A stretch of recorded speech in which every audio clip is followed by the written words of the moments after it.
What's up, lads? Today we're going to be going through 3 benefits of training martial arts, and at the end of the video I'm going to go through a few things you can do in your training to make sure it's not completely fucking useless. Let's get into it. The first benefit you're going to get from training martial arts is what you say throughout your life, in business, to other men, carries more weight. So what you say is more important when you're a physically fit male. If you don't believe me, think about it. Like if you're a fucking big fat dude and you're talking on anything, any topic, you're talking on girls, you're talking on business, people are way less likely to listen to you than, if you were fit, if you could handle yourself, if people knew you were physically capable, your word carries more weight. It's like people who talk shit on the internet. If you're not able to say something to someone's face and be able to defend yourself, then you shouldn't be saying it on the internet, right? It's people who live on, this keyboard fucking warrior world where they're talking shit online. The vast majority of them could never ever say that to someone's face and then defend themselves if there was a physical altercation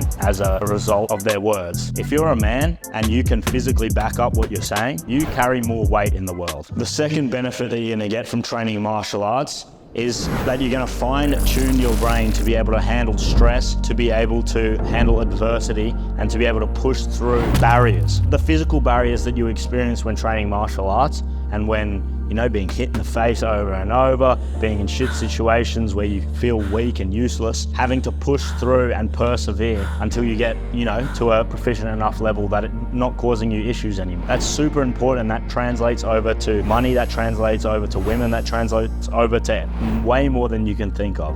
It teaches you how to not let things get you down as easily. If you're getting fucking beaten up in sparring and shit like that, going home having troubles with your business or something like that, it's nowhere near as mentally taxing as being beaten up physically and having real physical struggle. Real physical struggle is good for a man because it builds your mind, and it is such a foundational place, a foundational step for young men especially, to build that foundation so that when you come across adversity and when you come across things that will happen in your life, and especially will happen if you're someone that's striving to, go far in life and to get big achievements and achieve great things, you're gonna have adversity. That's just how it is. And if you can drill it into your brain that adversity is a good thing and that you just have to keep pushing, then that's an incredible benefit that you can get from martial arts. Number 3, being proficient enough to protect yourself, protect your family, protect your girl, protect your kids. If you as a man cannot protect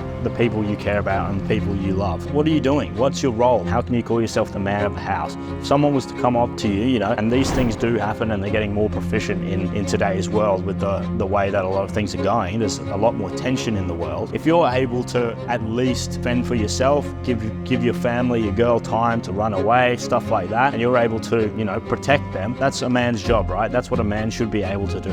I don't think you can call yourself a man if you can't physically protect the people that you care about. And going on from that, it gives those people more respect for you. They know that you are a protector. They know that you are a man they can count on in stressful situations, anything like that. And that's something that you probably will come across somewhere in your life. You're going to come across a situation where you may need to protect yourself, your friends, your family. It's probable. I see a lot of guys, they get a lot of money, but they couldn't protect themselves. And money sometimes attracts problems. It attracts people that want to take stuff off you, that want to steal off you, that may want to harm you and your family. And if you can protect yourself to a decent degree, that's going to help you in the long run, and that's going to be a huge benefit of training martial arts. Now I want to cover some things that you should do in your training to make sure that it's actually useful training and it's actually progressing you as a fighter and progressing your mind in the way it should be. Because I see a lot of guys, they'll go to training, they'll hit pads, they'll hit the bag. Most people look good on the pads and the bag. But sparring is going to be something that you have to do if you want to get better. Sparring is just a must. A lot of people are scared of sparring. Sparring does suck, especially when you're starting out. It sucks, right? Because you're not as good as the other people. The other guys there are going to have a way bigger advantage on you. You're probably going to get beaten up. But that comes back to that point, that point number 2, which is it's going to build your mind about perseverance. You have to show up every week to sparring, and you have to just keep pushing through until you get better and better. Keep fucking training, keep going to your sessions, keep fucking going to sparring, and just push through until you get better and better. The more fire you put yourself through, the more sparring you put yourself through, you're going to improve way more as a fighter. I'm not a professional fighter, but I train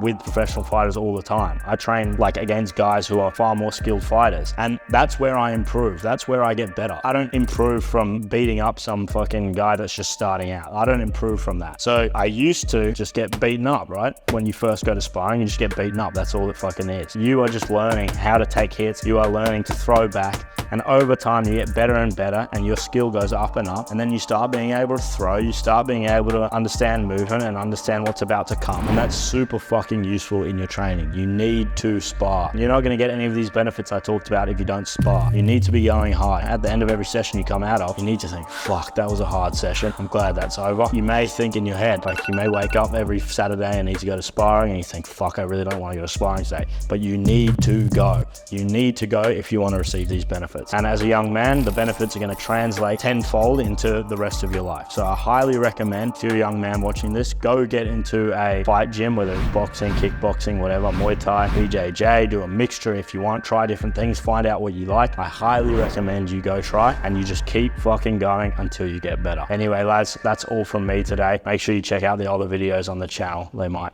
be helpful for you.